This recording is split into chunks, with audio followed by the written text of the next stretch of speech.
Hello, Scorpio, Sun, Moon Rising, and Venus signs. Kamusta kayo? Sana po'y nasa mabuti kayong kalagayan. Welcome back po sa Star Tarot. At kung bago kayo rito, welcome din po kayo. Please subscribe, like, share my videos, and leave me a comment kung nakaresonate kayo. Thank you. So, first card ni Scorpio, we have the Alchemist. Ayan. So, there is balance, invention, destruction. So, parang halo-halo siya. So, this is an exciting time, no, para sa inyo, Scorpio. Kasi, nagkakaroon kayo ng idea sa ngayon to start something new in your life.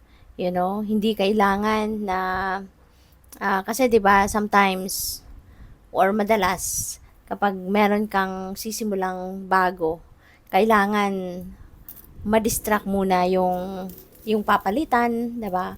Kasi gagawa ka ng bagong pundasyon. But with the alchemist energy, hindi walang kailangang sirain, walang kailangang ma-distract, but you're going to use the foundation, a strong foundation dito, kung ano na yung nagawa na ninyo in the past. Kung ano na yung nasimulan na ninyo in the past, yung ganon, no? So, yun ang magiging yun ang magiging inspiration or motivation mo, no, sa pagsisimula ng bagong ganap dito. So, depende ito sa inyong sitwasyon, no, kung ano man yung naiisip ninyong gusto mong simulang bago, 'di ba? Yun ang gagawin mo sa ngayon. So, we have Chiromancer, delivering news, collaboration. So, maaari, no, na mayroong mga balita dito na paparating. And that could be related dito sa kung ano man ang gagawin mo. So, pwedeng meron ka ditong mababalitaan na merong someone na gustong tumulong sa'yo, gustong makipag-partner sa'yo, or pwedeng ito yung sagot sa follow-up mo. Baka meron kang offer sa iba na tulungan ka or makipag-collaborate sa'yo or makipag-partner sa'yo. So, maaaring ito na yun, dadating na yung, marireceive mo na yung news, no? Regarding that, kung ano man ang update, kung merong, kung na-approve yung proposal mo, kung na-approve yung pakiusap mo, yung ganon, no?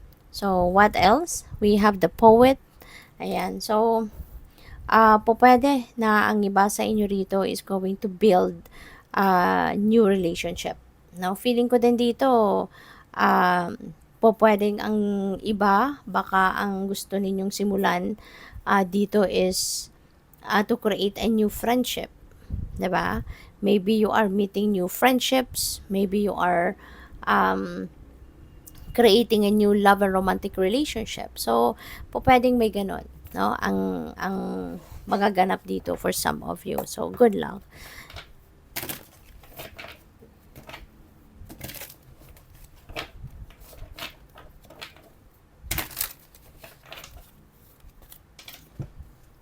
So, we have 8 of cups. May travel, no? Ang iba sa inyo rito, magta-travel. At pwede yung travel na to, you're heading towards a new place. You're heading towards a new location. You know, pwedeng ganon. Possible din kasi meron kayong tatalikuran ditong sitwasyon. At for sure, when you are leaving something behind, ibig sabihin, meron pupuntahan kang bago or meron kang gagawing bago, meron kang sisimulang bago. So, pwedeng related ito dito sa Alchemist. Kasi, iiwanan mo, no? Yung current situation mo. And you're heading towards a new place. So, pwedeng doon sa bagong lugar na pupuntahan mo or bagong sitwasyon na papasukin mo. Yun ang sisimulan mo baka yun ang sisimulan mong bagong ganap. You know? Si Eight of Cups kasi, you're walking away from something dito. You know? Something, kaya ka mag-walk away from this because this is something na kailangan mo nang i-let go, kailangan mo nang i-release. Kasi hindi na to nagdudulot ng positive impact sa buhay mo. Kumbaga, hindi na to nagkakaroon ng, hindi na to nagbibigay ng magandang epekto sa buhay mo. Pwede rin na wala ka ng growth dito, wala nang room for growth, wala nang room for advancement dito. Kaya ayaw mo din naman na ma-stuck ka sa ganong sitwasyon because you know pretty much, kilala mo yung sarili mo na marami ka pang pwedeng gawin sa buhay. Marami ka pang talent, skills, gifts, no, na papapakinabangan mo at ng ibang tao.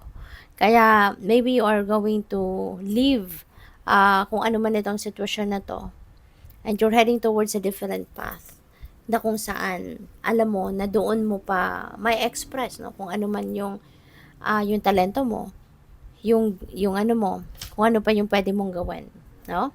So, what else? We have strength. Kailangan mo lang na magpakatatag, no? Kasi hindi madali ang magsimula, 'di ba? Starting something new is not an easy thing to do. Kaya kailangan mo na maging matatag ka, maging matibay ka. Kasi syempre, bago 'yan, bagong sitwasyon 'yan. So, may tendency na sa una mangangapa ka pa, 'di ba? Mag-a-adjust ka pa. Kaya kailangan mo lang na magpakatatag at 'wag kang panghinaan ng loob. Yan, just in case may mga challenges, no, makakayanan mo. Okay? So we have the Two of Cups. Ayan. So si Two of Cups, this is partnership. Okay? So this is partnership. Po pwedeng partnership in love, po pwedeng partnership in business, pwedeng bagong pagkakaibigan, 'di ba?